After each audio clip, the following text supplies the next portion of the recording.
السلام علیکم ورحمۃ اللہ وبرکاتہ۔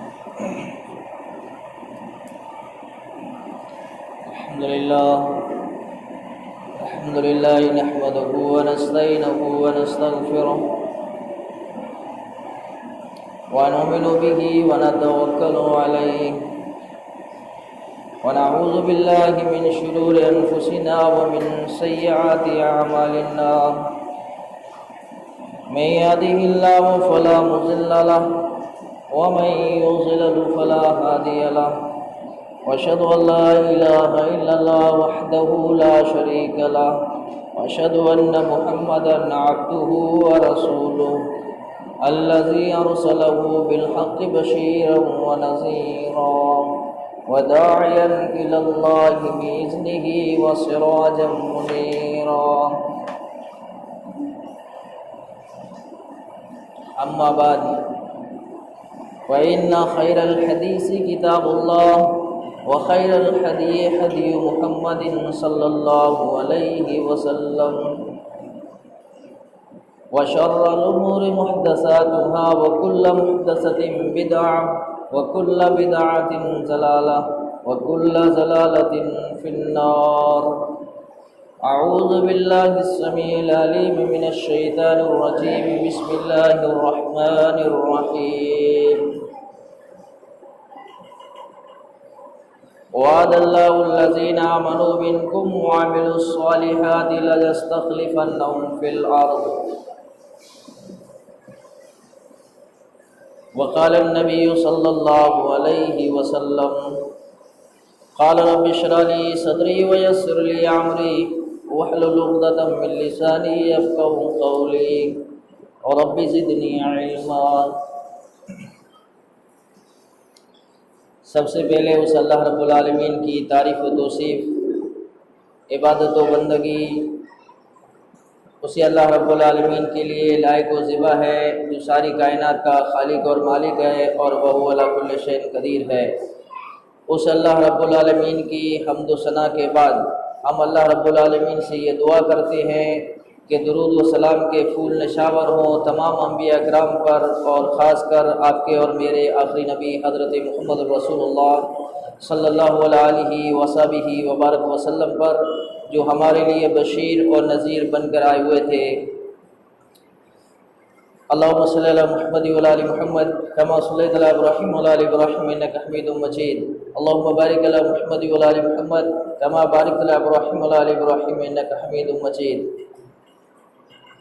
عزیز دوستو، بزرگو، ان الذین آمنوا وعملوا الصالحات، یعنی ایمان کے بعد نیک عمل ضروری ہے، اور نیک عمل میں سب سے پہلے جو آتا ہے وہ نماز ہے۔ اس کے متعلق میں نے آپ کے سامنے چند باتیں رکھی، اور آج میں چاہتا ہوں کہ ایمان اور عمل صالح کو جن لوگوں نے فالو کیا، ان کو مانا، تو اللہ تبارک و تعالیٰ نے ان کو کیا بدلہ دیا، یا پھر اگر کوئی ایسا آدمی ہے جو ایمان کو اور نیک عمل کرتا ہے تو وہ دنیا میں کس طرح سے رہے گا، یا اس کا کردار کیسے ہونا چاہیے۔ یہ چند باتوں پہ میں آپ کی خدمت میں پیش کروں گا، اور یہی بات آگے جا کے سورہ نور میں آیت نمبر 54 کے اندر اللہ تبارک و تعالیٰ فرماتا ہے وعد اللہ الذین آمنوا منکم وعملوا الصالحات ليستخلفنهم فی الارض، جن لوگوں نے ایمان لایا اور نیک عمل کیے۔ یہاں پہ دو چیزیں آ رہی ہیں، پہلے ایمان لایا پھر نیک عمل کیا۔ اللہ تبارک و تعالیٰ ان لوگوں سے وعدہ کرتا ہے، اللہ تبارک و تعالیٰ کر رہا ہے، ان لوگوں سے وعدہ کرتا ہے کہ میں آپ کو اس سرزمین کا امام بناؤں گا، یعنی ان کی بادشاہیت میں آپ کے حوالے کر دوں گا۔ یہ آیت جب اتری، حضرت محمد رسول اللہ صلی اللہ علیہ وسلم نے صحابہ اکرام کے سامنے پیش کیا، کیونکہ نبی صلی اللہ علیہ وسلم کے دور میں جو مخاطب تھے وہ صحابہ اکرام تھے، اور آیت قیامت تک کے لیے ہے۔ کچھ لوگوں نے اس آیت کا یہ مفہوم نکالا کہ یہ جو وعدہ کیا گیا تھا یہ امام مہدی سے کیا گیا تھا۔ اب امام مہدی اگر آ رہے ہیں تو صحابہ کے دور کے بالکل بعد آ رہے ہیں۔ اگر حضرت محمد الرسول اللہ صلی اللہ علیہ وسلم یہ آیت پڑھ کے صحابہ اکرام کے سامنے مخاطب ہے تو سننے والے صحابی ہیں، اللہ کے رسول ان سے کہہ رہے ہیں۔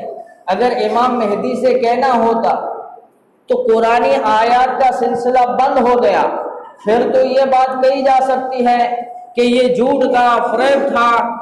اگر بعد میں آنے والے لوگوں کو اس آیت کی بشارت دی جا رہی ہے اور یہ امام مہدی کی طرف منسوب کیا جا رہا ہے تو آپ ایسے سمجھ سکتے ہو کہ میں آپ کی مسجد میں آیا اور میں نے آپ سے کہا جتنے بھی لوگ یہاں پہ آئے ہوئے ہیں ان سب کے لیے میں نے مدینہ شریف سے کھجور اور آب زمزم کا پانی لایا ہوں، جمعہ ختم ہوگا میں سب کو دوں گا۔ آپ لوگوں نے دعا کی یار یہ مولانا بہت اچھا ہے، ہمارے لیے کچھ لے کے آیا ہے، دوسرے آتے ہمارے جیب خالی کر کے جاتے ہیں، اچھی بات ہے۔ جیسے ہی جمعہ ختم ہوا میں چپ چاپ یہاں سے چپل پہن کے باہر نکل گیا اور 60 سال کے بعد میں اللہ ننگر میں واپس آیا۔ مثال کی بات سمجھو، آدھے چلے گئے باقی آدھے بچے۔ اب ان لوگوں سے میں نے کہا کہ میں نے آپ سے وعدہ کیا تھا کہ میں مدینہ شریف کی کھجور اور آب زمزم کا پانی دوں گا۔ اب سوال یہ پیدا ہوتا ہے کہ جب وہ چیز مجھے آپ کو دینی نہیں ہے، کھلانی نہیں ہے، جو چیز 60 سال کے بعد آ رہی ہے اس کا حاضرین کے سامنے اس وقت اعلان کرنا یہ بے وقوفی ہے، یہ دھوکہ ہے۔ اللہ کی ذات دھوکے سے پاک ہوتی ہے۔ اللہ نے جن سے وعدہ کیا وہ رسول اللہ صلی اللہ علیہ وسلم کے صحابہ تھے اور جن کی طرف رسول اللہ نے مخاطب ہو کے بیان کیا وہ صحابہ اکرام تھے، ان میں سے امام مہدی نہیں تھا۔ یہ بات کلیئر ہو گئی۔ اب ہم چلتے آگے۔ یہ باتیں لوگوں کو اس وقت تک سمجھ میں نہیں آئی جب تک کہ ان کا فالو نہیں ہوا، ان پہ عمل نہیں ہوا، ایسا دور نہیں آیا۔ جیسے اللہ کے رسول صلی اللہ علیہ وسلم نے کہا کہ صبح کو خیبر جو قلعہ تھا فتح کرنے کے لیے یہ جھنڈا اس شخص کو ملے گا جو اللہ تبارک و تعالیٰ کا محب بھی ہے اور محبوب بھی ہے، یعنی اللہ کا محب بھی ہے اور محبوب بھی ہے، یہ جھنڈا اس کو دیا جائے گا۔ اور صحابہ اکرام نے پوری رات آپس میں یہ سوچے کاش یہ جھنڈا میرے کو ملتا۔ حضرت عمر کہتے ہیں کہ میری دل میں بھی لالچ پیدا ہوئی، کاش اگر یہ جھنڈا میرے کو ملتا ہے تو میں محب اور محبوب کے درجے پہ فائز رہوں گا۔ خوشی کی بات ہے پوری رات صحابہ اکرام کو یہ بات سمجھ میں نہیں آئی، اور جب صبح ہوئی تو رسول اللہ صلی اللہ علیہ وسلم نے فرمایا علی کو لے کے آؤ۔ جب حضرت علی رضی اللہ تعالیٰ عنہ کو لے کے آئے اور اللہ کے رسول صلی اللہ علیہ وسلم نے جب جھنڈا حضرت علی کے ہاتھ میں دیا تب صحابہ کو پتا چلا کہ رات کو نبی صلی اللہ علیہ وسلم پہ جس شخص کے بارے میں عہدے اتارے گئے تھے اور محب اور محبوب کا لقب دیا گیا تھا وہ ہم میں سے اور کوئی نہیں تھا، وہ حضرت علی تھے۔ اور یہ تب ان کو پتا چلا جب صبح کو حضرت علی جھنڈا لے کے نکلے قبوس قلعے کو فتح کرنے کے لیے، تو اس وقت تک دنیا کو معلوم نہیں پڑا جب تک کہ یہ اپنی خلافت میں نہیں آئے۔ اور جب ابو بکر اور عمر رضی اللہ تعالی عنہ جب اپنی خلافت میں آئے تو لوگوں کو پتا چلا، اور یہ دو چیزوں پہ مشتمل تھے، ایک ان کے اندر ایمان مکمل تھا، دوسرے صالح یعنی نیک اعمال کرنے والے نیک لوگ تھے۔ آئیے اب دیکھتے ہیں مدینہ شریف کے اندر زلزلہ آیا، زلزلہ اذا زلزلت الارض زلزالها، قیامت کے دن جو زلزلہ آئے گا وہ پوری دنیا کو جھنجھوڑ کے رکھ دے گا، لیکن مدینہ شریف کی زمین کے اندر زلزلہ آیا۔ حضرت عمر نے کیا، جو اپنے ہاتھ میں لاٹھی تھی اس کو اٹھایا، الم انصب علیکم یا ارض، زمین پہ مارا، کہا کہ اگر عمر نے آپ پہ عدل اور انصاف کیا تو آپ کو ہلنے کی کوئی ضرورت نہیں۔ 1400-1500 سال گزر چکے، آج تک اس زمین میں پھر بھی زلزلہ آج تک نہیں آیا۔ اس درے کا سمجھ لو اتنا بڑا اثر ہے۔ کیوں؟ جس زمین پہ عدل ہوتا ہے، اللہ کے نیک بندے رہتے ہیں، وہاں پہ زلزلے، وہاں پہ وبائیں، وہاں پہ تکلیفیں نہیں آتی۔ ایک بات سمجھیے. دوسری بات کہا کہ نیل ندی پانی نہیں دے رہی, سوکھ گئی. حضرت عمر نے کیا کہا کہ میرے یہ خط لے جاؤ, اس دریا میں, اس نہر میں ڈال دینا. اور خط میں کیا لکھا؟ تاریخ نگاروں نے لکھا ہے, بڑے بڑے محدثین نے لکھا ہے کہ حضرت عمر نے اس میں لکھا تھا, اس کا ترجمہ یہ ہے کہ اگر آپ اپنی مرضی سے جاری ہوتی ہیں تو ہمیں آپ کی ضرورت نہیں ہے, اور اگر اللہ آپ کو پانی نیچے سے جاری کرتا ہے تو میں اس رب العالمین کو آرڈر کرتا ہوں کہ یہ پہنچنے سے پہلے آپ کو جاری کرے. ابھی تک وہ خط نیچے نہیں پہنچا کہ 42 فٹ پانی نیچے سے بہہ کے نکلا. یہ کون سی ایسی چیز ہے؟ ایسا سمجھ لو زمین ان کا آرڈر مان نہیں ہے, پانی ان کا آرڈر ماننا ہے. اور فاروق اعظم رضی اللہ تعالیٰ عنہ کے بارے میں بتایا جاتا ہے کہ ایک شخص نے ایک عورت برقعے میں بند ہو کے اونٹ پہ آ رہی تھی. اس شخص نے اونٹ کی مار کو پکڑا اور پوچھا کہ تم کون ہو, کہاں سے آ رہی ہو, کہاں جا رہی ہو؟ اس عورت نے اوپر سے ہی جواب دیا برقعے میں بند, کہا کہ میں سمجھتی ہوں کہ عمر مر چکا ہے, عمر زندہ نہیں ہے. اگر عمر زندہ ہو تو کسی مائی کے لال میں یہ جرت نہیں کہ کسی اکیلی عورت کو جاتے ہوئے راستہ بند کر کے اس سے یہ پوچھے کہ تو کہاں سے آ رہی ہے اور کہاں جانے والی ہے. یہ فاروق اعظم کی حکومت تھی. اور حضرت فاروق اعظم نے کہا مسجد نبی کے منبر پہ کہ میں نے 10.5 سال یا 10.5 سال آپ کے سامنے حکومت کی, آپ کو پتا نہیں. ابھی بھی میں چیلنج کرتا ہوں, اس مسجد میں بیٹھا ہوا ہوں, کسی کوری چھوکری یعنی لڑکی کے سر پہ سونے کا تاج رکھو اور اس کو یمن کے شہر ہیرے کی طرف روانہ کرو. اگر اس 500 کلومیٹر کے سفر کے اندر کوئی بھی انسان غلط نظر سے اس عورت کو دیکھ لے گا, عمر استعفیٰ دے دے گا کہ مجھے حکومت کرنے کی کوئی ضرورت نہیں.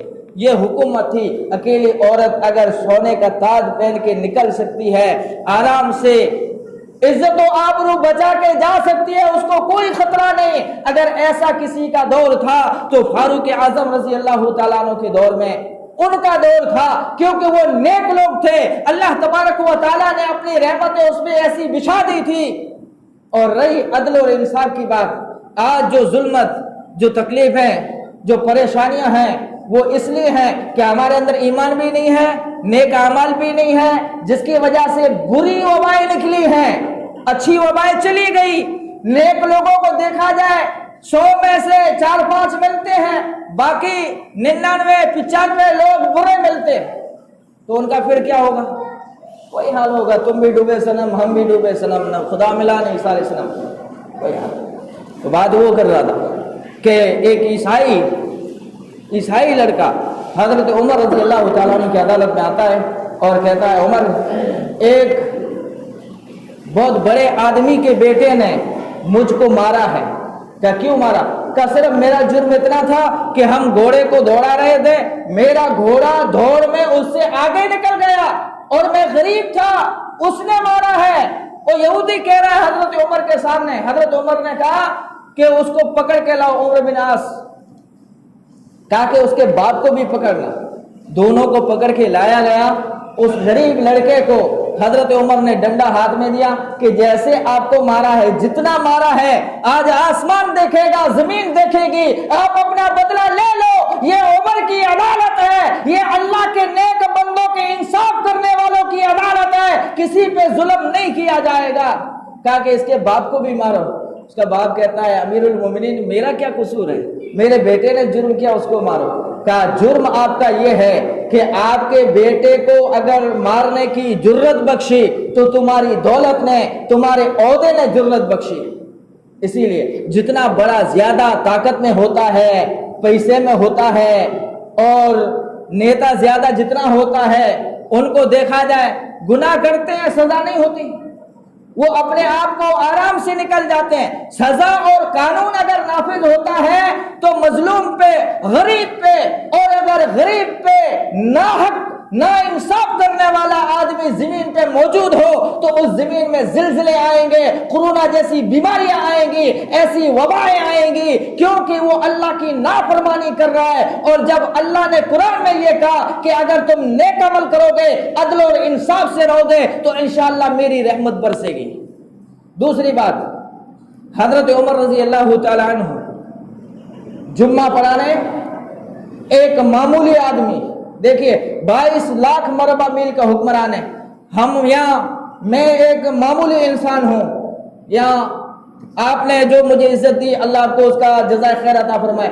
اگر میرے سامنے کوئی بولتا ہے مجھے فوراً غصہ آ جائے گا، بدتمیز ہے، میں کہوں گا ایک 22 لاکھ مربع میل کا حکمران اور بادشاہ جتنے ظالم تھے، وہ اپنے محلوں میں، اپنے گھروں میں اگر فاروق کا نام سنتے ہیں ان پہ لرزنا طاری ہو جاتی ہے، وہ کپ کپانے لگتے ہیں۔ ایسا بہادر شخص جمعہ کے لیے ممبر پہ جمعہ پڑھا رہا، ایک آدمی اٹھ کے سوال کرتا ہے، اے عمر آپ تو اتنے لمبے چوڑے ہو، پھر آپ کا پورا کرتا کیسے ہوا؟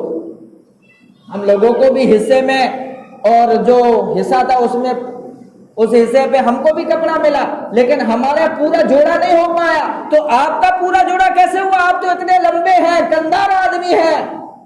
حضرت عمر کہا کہ آپ کو جمعہ پڑھانے کی اجازت نہیں ہے۔ حضرت عمر نے کہا میرا بیٹا ہے عبداللہ، کہا جی حاضر ہوں، کہا صفائی بیان کیجئے۔ کہا اللہ کی قسم جب میرا باپ جمعہ پڑھانے کے آ رہا تھا، اس کے پاس اس کی پیٹھ ننگی تھی، اتنا کپڑا نہیں تھا کہ کپڑا ڈھانپ کے بدن پہ پورا چھپا کے جمعہ پڑھا سکے۔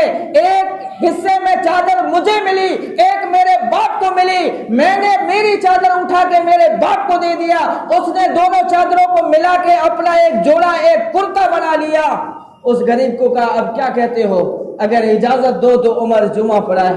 کہ عمر آپ کا یہ انصاف دیکھ کے میں آپ سے معافی چاہتا ہوں، مجھے نہیں معلوم تھا، ایک سوال کر رہا ہے اور اتنے بڑے آدمی کو غصہ بھی نہیں آ رہا۔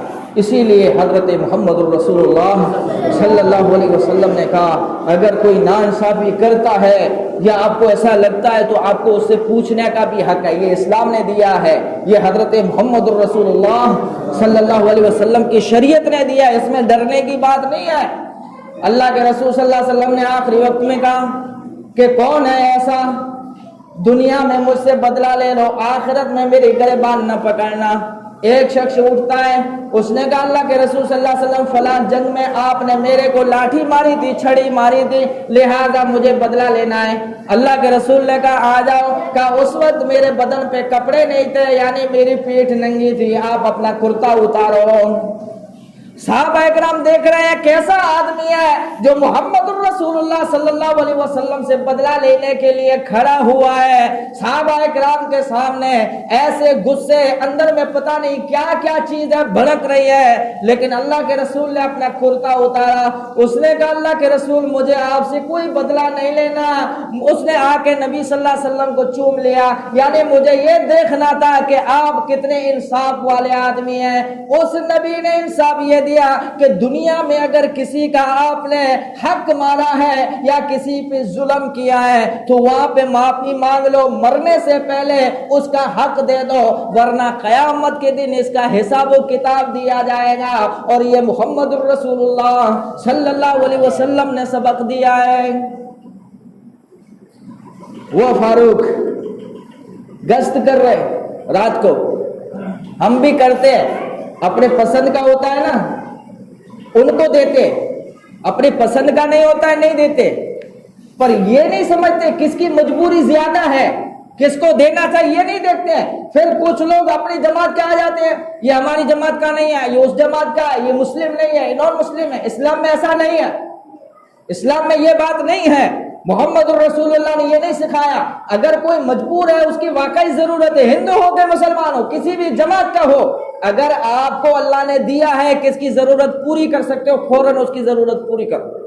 یہ اسلام یہ سکھاتا ہے۔ پھر اس میں مذہب نہیں آتا، اس میں فرقہ واریت نہیں آتی، اس میں جماعت نہیں آتی، اس میں اپنے عزیز و اقارب نہیں آتے۔ اگر اپنے کو زیادہ ضرورت نہیں ہے، کسی غیر کو زیادہ ضرورت ہے تو اس کو تعاون کیا جائے، یہ اسلام یہ سکھاتا ہے۔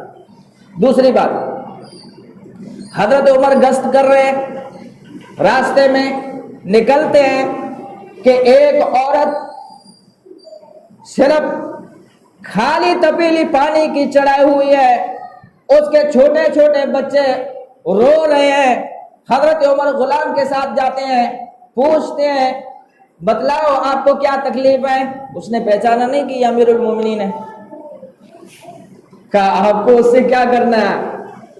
میرے بچے 3 دن سے بھوکے ہیں، ان کے پاس کھانے کے لیے کچھ نہیں ہے، اور عمر فاروق نے ہماری خبر گیری نہیں کی، قیامت کے دن پتہ چلے گا، میری عمر کی گردن ہوگی اور میں اس کی گردن پکڑ کے اللہ کے سامنے پیش کروں گی۔ اس عورت نے یہ الفاظ بیان کیے، عمر کی چیخ نکل گئی۔ حضرت عمر جلدی سے واپس آئے، غلام اسلم کو لیا، اپنے بیت المال میں پہنچے، جو بھی بن سکا، جس کو آپ کیٹ کہتے ہو، اس نے نکالی، اور غلام کہہ رہا ہے کہ عمر مجھے دے دو، میں اپنے کندھوں پہ اٹھاؤں۔ آپ نے کسی بادشاہ کو دیکھا ہے تو غریبوں کا خون چوسنے والے ہیں، کیا ہے؟ غریبوں کا خون چوسنے والے ہیں۔ اور نیک بندوں نے، جن لوگوں نے ایمان لایا، ان لوگوں نے دوسروں کا سہارا نہیں لیا، اس کیٹ کو اپنے کندھوں پہ اٹھایا اور غلام کو جواب یہ دیا کہ قیامت کے دن عمر کے بوجھ تم نہیں اٹھاؤ گے بلکہ عمر خود اٹھائے گا۔ حضرت عمر نے اپنے کندھے پہ اٹھایا اور آیا، اپنے ہاتھ سے آٹے کو گوندھا اور روٹی کو پکایا۔ قسم خدا کی، غلام اسلم کہتے ہیں کہ حضرت عمر جب آگ کو پھونک مار رہے تھے، اس کی داڑھی مبارک سے دھواں نکل رہا تھا، اور جب ان بچوں کو اس عورت کو کھلا دیا تو اس عورت سے کہا کہ مائی میں ہی عمر ہوں، قیامت کے دن تم میری گردن نہ پکڑنا، اللہ کے سامنے میری اتنی جرت نہیں کہ میں سامنے رہ سکوں، مجھے معاف کر دینا۔ کیسا بادشاہ تھا، کیسے نیک لوگ تھے، انہوں نے عمل سے ثابت کر کے بتایا کہ اگر آپ نیک ہو، ایماندار ہو تو دنیا میں کس طریقے سے رہو، کیسے تم عمل کرو، کیسے تم چلو۔ یہ ان لوگوں نے ہمیں پریکٹیکل کیا بولتے ہیں انگریزی میں، اس کو ثابت کر کے بتایا، اور اس پہ چلو گے انشاءاللہ دنیا میں یا بھی فائدہ ہوگا، آخرت میں اللہ تبارک و تعالی تمہیں جنت الفردوس عطا کر دے گا۔ حضرت عمر رضی اللہ تعالیٰ عنہ جا رہے ہیں، ایک گھر سے آواز آتی ہے، ماں اپنی بیٹی سے کہہ رہی ہے کہ بیٹی اٹھو، دودھ میں پانی ڈالو۔ کہ امیر المومنین کا آرڈر ہے، دودھ میں کوئی بھی پانی نہ ڈالے۔ کہ عمر کہاں ہے؟ عمر کہاں ہے؟ عمر تو یہاں موجود نہیں ہے، عمر کو کیسے پتا چلے گا؟ آپ ڈال دو۔ ماں اپنی بیٹی سے کہہ رہی ہے دودھ میں پانی ڈالو۔ حضرت وہ اس کی بیٹی جواب دیتی ہے کہ اماں عمر نہیں ہے، عمر کا خدا تو حاضر و ناظر ہے، وہ تو جاننا ہے، عمر سے چھپا جا سکتا ہے لیکن عمر کے رب سے چھپا نہیں جا سکتا۔ کوئی بھی کام کرنے سے پہلے یہ مت دیکھو کہ فلاں آدمی کیا کر رہا ہے، وہ کیا کر رہا ہے، یہ دیکھو کہ اللہ کی نظریں مجھے دیکھ رہی ہیں، وہ اللہ مجھے دیکھ رہا ہے۔ اگر اللہ کے خوف میں کرو گے تو انشاءاللہ دنیا میں کامیابی ملے گی، آخرت میں ملے گی۔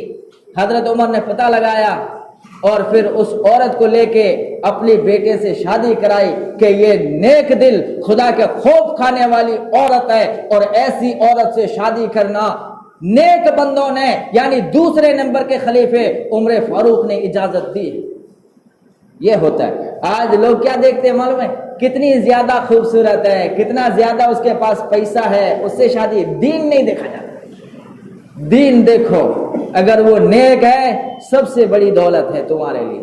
اگر وہ فجر کی نماز پڑھ کے تمہارے لیے دعا کرے گی انشاءاللہ اس گھر میں برکت آئے گی۔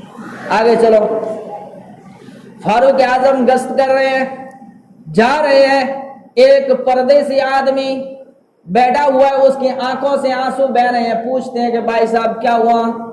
کہا آپ کیا کر سکتے ہو، میں اجنبی آدمی ہوں، پردیسی آدمی ہوں۔ یہ انڈیا میں جو سیرت فاروق رضی اللہ تعالیٰ عنہ کے نام سے 2 کتابیں نئی ایڈیشن ہوئی، یعنی آسانی کر دیا، 2 جلدوں میں، ایک اور دوسرے حصے میں ساری عمر رضی اللہ تعالیٰ عنہ کی باتوں کو جمع کر دیا، اور یہی دونوں کتابیں میری لائبریری میں آج بھی موجود ہیں، آپ ان کو دیکھ سکتے ہو۔ حضرت فاروق اعظم رضی اللہ تعالیٰ عنہ پوچھتے ہیں کیا مومن ہو، مسلمان ہو؟ کہا مومن ہوں، الحمدللہ مسلمان ہوں۔ کہا میں آپ کا بھائی بیٹا ہوں، اس کو معلوم نہیں کہ امیر المومنین ہے۔ کہا میری بیوی کو بچہ ہونے والا ہے، میں پردیسی آدمی ہوں، کیا کروں؟ اب اگر کوئی چوراہے پہ کوئی مر رہا ہے، کسی کو تکلیف ہے، ہم کو مل گیا آرام سے سو رہے، کوئی پرواہ نہیں ہے، کسی کی مجبوری دیکھی نہیں ہے کہ اس کے گھر میں چولہا جلا ہے یا نہیں جلا۔ کچھ لوگ ایسے بھی ہوتے ہیں خوددار جو مانگتے نہیں ہیں، اور کچھ لوگوں کی مجبوری انہیں مانگنے پہ مجبور کر دیتی ہے۔ اسی لیے اللہ تبارک و تعالیٰ نے کہا اگر میں نے آپ کو کچھ دیا ہے تو ان لوگوں کی مدد کرو جو زیادہ ضرورت مند ہیں، تاکہ آپ کی ذمہ داری ہٹ جائے گی۔ اس کی دعا سے آپ کی عمر کو اللہ لمبا کر دے گا اور آپ کے گناہوں کو مٹا دے گا، اور اس بنا پہ اللہ تمہیں جنت میں داخل کر دے گا۔ اتنی بڑی بشارتیں ہونے کے باوجود بھی آج مسلمانوں کے، اللہ کی قسم میں میرے حساب سے کہہ رہا ہوں، ہو سکتا ہے یہ بات غلط ہو، میں میرے حساب سے کہہ رہا ہوں، آپ کی تحقیقات ہوگی مجھے نہیں معلوم، لیکن میں یہ کہتا ہوں اللہ تبارک و تعالیٰ نے ہمارے اندر مسلمانوں کو اتنی زیادہ دولت دی ہے، اتنی زیادہ دولت دی ہے، اگر آپ دیکھو تو ایسا لگتا ہے اس کے پاس کچھ نہیں ہوگا، لیکن سب سے زیادہ اگر دیکھا جائے تو اس کورونا کی وبا میں سب سے زیادہ اگر کسی نے خدمت کی تو سب سے 1 نمبر آئے مسلمان۔ ہر چیز میں سب سے زیادہ مسلمانوں نے خدمت کی، چاہے وہ مسلم ہو یا غیر مسلم ہو، ان کے گھروں تک ان لوگوں نے راشن اور پانی پہنچایا اور ان کی مدد کی، سب سے زیادہ مسلمان آگے آئے۔ لیکن وہی مسلمان کیک کاٹنے پہ، جنم دن بنانے پہ، ایک LCD DVD لانے پہ، اور پتہ نہیں کیسی کیسی چیزیں اگر میں بیان کروں تو موضوع ایک الگ ہو جائے گا، ایسی چیزیں لائی جس میں کوئی ثواب نہیں، اور اتنا سارا خرچہ اس چیز میں کیا۔ اسی لیے میں ان سے گزارش کرتا ہوں، اس سے اچھا تھا کسی غریب کے خدمت میں آپ یہ پیسہ، یہ تعاون کرتے، انشاءاللہ آپ کو ثواب بھی ملتا اور اللہ تبارک و تعالیٰ اس کے ذریعے سے آپ کی دولت کو ڈبل کر دیتا۔ تو اس نے کہا کہ میں بیٹھا ہوں، حضرت عمر آتے ہیں گھر پہ، آدھی رات کو اپنی بیوی ام کلثوم کو اٹھاتے ہیں۔ یہ حضرت علی رضی اللہ تعالیٰ عنہ کی بیٹی تھی، حضرت علی کے داماد تھے کون؟ عمر فاروق، یہ بات یاد رکھنا، حضرت علی کے داماد تھے کون؟ حضرت عمر رضی اللہ تعالیٰ عنہ، اور حضرت علی کی بیٹی حضرت عمر کے گھر میں تھی۔ اس بیٹی کو اٹھایا، کہا کہ نیکیوں کو سنوارنے کا، جنت کو آسان بنانے کا راستہ ملا ہے، چلو۔ آدھی رات کو اپنی بیوی کو لے کے اس پردیسی کے گھر پہ گیا، اس کی جھوپڑی پہ جاتا ہے جہاں وہ بیٹھا تھا، اور جب اس کو بچہ پیدا ہوتا ہے، عمر فاروق کی بیوی کہتی ہے کہ امیر المومنین آپ کے بھائی کو خوشخبری دو کہ اللہ نے تجھے بیٹا عطا کیا۔ جب امیر المومنین کا نام سنتا ہے وہ عمر کے قدموں میں گر جاتا ہے کہ مجھے نہیں معلوم تھا کوئی امیر المومنین، کوئی مسلمانوں کا بادشاہ ہو کے آدھی رات کو اپنی بیوی کو لے کے میں پردیسی کے گھر پہ آئے گا اور اس عورت کی خدمت کرے گا، مجھے معاف کر دینا۔ یہ ملک کا بادشاہ تھا، حاکم تھا، نیک تھا، عادل تھا، انصاف پرست تھا، اور لے کے چلا اپنی بیوی کو اس کے گھر پہ۔ بتاؤ یہ خدمت کون کر سکتا ہے؟ وہ خدمت کرنے کے لیے اللہ نے ہم مسلمانوں کو بھیجا، ہم نے چھوڑ دیا۔ اسی لیے اللہ نے اپنا وعدہ، وعد اللہ الذین آمنوا منکم وعملوا الصالحات لَيَسْتَخْلِفَنَّهُمْ فِي الْأَرْضِ، اللہ کہتا ہے کہ میرا ان لوگوں سے وعدہ ہے جن لوگوں نے ایمان لایا اور نیک عمل کیے، ان کو میں اس سرزمین کی حکومت دوں گا۔ اب آخری بات کر دیتا ہوں، فاروق اعظم دعا کر رہے کہ اللہ مجھے مدینہ کی شہر مسجد کے اندر شہادت کی موت دے، بہت بڑا ہے۔ آپ جانتے ہیں صحابہ کہتے ہیں کہ ہم کو لگا کہ یہ عمر کی دعا کبھی بھی پوری نہیں ہوگی، دعا سنتا، آپ کہتے ہو دعا نہیں سنتا اللہ، یہ غلط فہمی ہے بھائی، نکال دو۔ اللہ نیکوں کی دعا سنتا ہے، بروں کی نہیں سنتا۔ اللہ ایمان والوں کی دعا سنتا ہے، مشرکوں کی نہیں سنتا۔ اللہ اس کی سنتا ہے جو اس کے ارادے پہ چلے، اپنی مرضی سے چلنے والوں کی اللہ دعائیں نہیں سنتا۔ یہ بات یاد رکھنا۔ حضرت عمر نے دعا کی اور اللہ نے اس دعا کو قبول کیا، وہ بھی غیر کے ہاتھ ہو، نماز کی حالت میں حضرت عمر کو شہید کیا۔ وہ آپ واقعہ سن چکے ہیں، میں بتا چکا ہوں، لیکن آخری پوائنٹ میں یہ بتانا چاہتا ہوں، جب خنجر لگا، مارا گیا، تب حضرت عمر نے پیغام بھیجا کس کے پاس؟ مائی عائشہ صدیقہ طیبہ طاہرہ رضی اللہ تعالی عنہا کے پاس، کہ میری ماں جو نبی صلی اللہ علیہ وسلم اور ابو بکر صدیق کی سائیڈ میں جو جگہ باقی ہیں، اور جس کے بارے میں مائی عائشہ نے اعلان کیا تھا کہ میں جب مر جاؤں، میرا انتقال ہو جائے تو مجھے میرے نبی کے، میرے آقا کے قدموں میں، میرے شوہر کے قدموں میں رکھنا، وہ جگہ میں نے اپنے لیے رکھی ہے۔ اور مائی عائشہ کو پتہ نہیں تھا، قدرت کا کرشمہ کچھ اور ہے۔ تو حضرت عمر نے کہا کہ میری ماں کے سامنے پیغام لے کے جاؤ، عمر کا یہ پیغام ہے، اجازت دو تو عمر کو اس جگہ پہ رکھا جائے۔ ماں عائشہ کہتی ہے کیا کروں، کائنات میں اگر کوئی شخص آتا تو میں اس کو انکار کر دیتی، لیکن عمر کا انکار کرنے کی میری جرت نہیں ہوئی، میں نے اجازت دے دی۔ میں نے اپنے سینے پہ، اپنی چھاتی پہ پتھر کو رکھا کہ جاؤ عمر کو اجازت دیتی ہوں۔ لیکن خدا کا خوف کتنا ہے اس کی دل میں۔ حضرت عمر کہتے ہو ساتھیو، ہو سکتا ہے کہ شرم کی وجہ سے اس نے ہاں کی ہو، یا عمر کی بہادری کے چرچے سنے ہو، یا عمر کو حاکم سمجھ کے اس نے ہاں کی ہو۔ جب میں مر جاؤں تب مجھے ڈائریکٹ وہاں دفن مت کرنا، بلکہ میری لاش کو، میری میت کو لے جانا، میری ماں کی چوکھٹ پہ رکھنا اور میری ماں سے سوال کرنا۔ مرنے کے بعد تو ساری طاقتیں ختم ہو جاتی ہے، ساری شہرتیں ختم ہو جاتی ہے، سارے ارادے ٹوٹ جاتے ہیں۔ آج اگر تم اجازت دو تو عمر کو وہاں رکھا جائے جہاں حضور صلی اللہ علیہ وسلم کی قبر مبارک ہے، یا پھر اس کو جنت البقیع میں رکھ دیا جائے۔ مائی عائشہ نے کہا کہ حضرت عمر کو اسی جگہ رکھ دیا جائے جس جگہ اس کی تمنا تھی، میں خوشی سے اجازت دیتی ہوں۔ یہ تھا اس کا عدل، یہ نہیں چاہتا کہ میری زندگی میں اس نے کسی وجہ سے ہاں کی ہو۔ کتنا بے نفسی انسان تھا، کتنا عدل کرنے والا تھا۔ اور نماز کی حالت میں ایک رکعت نکل جاتی ہے، کہ عمر تمہاری ایک رکعت چلی گئی، اٹھ کے کھڑا ہو گیا۔ کہ بیٹھ کے پڑھ سکتے ہو؟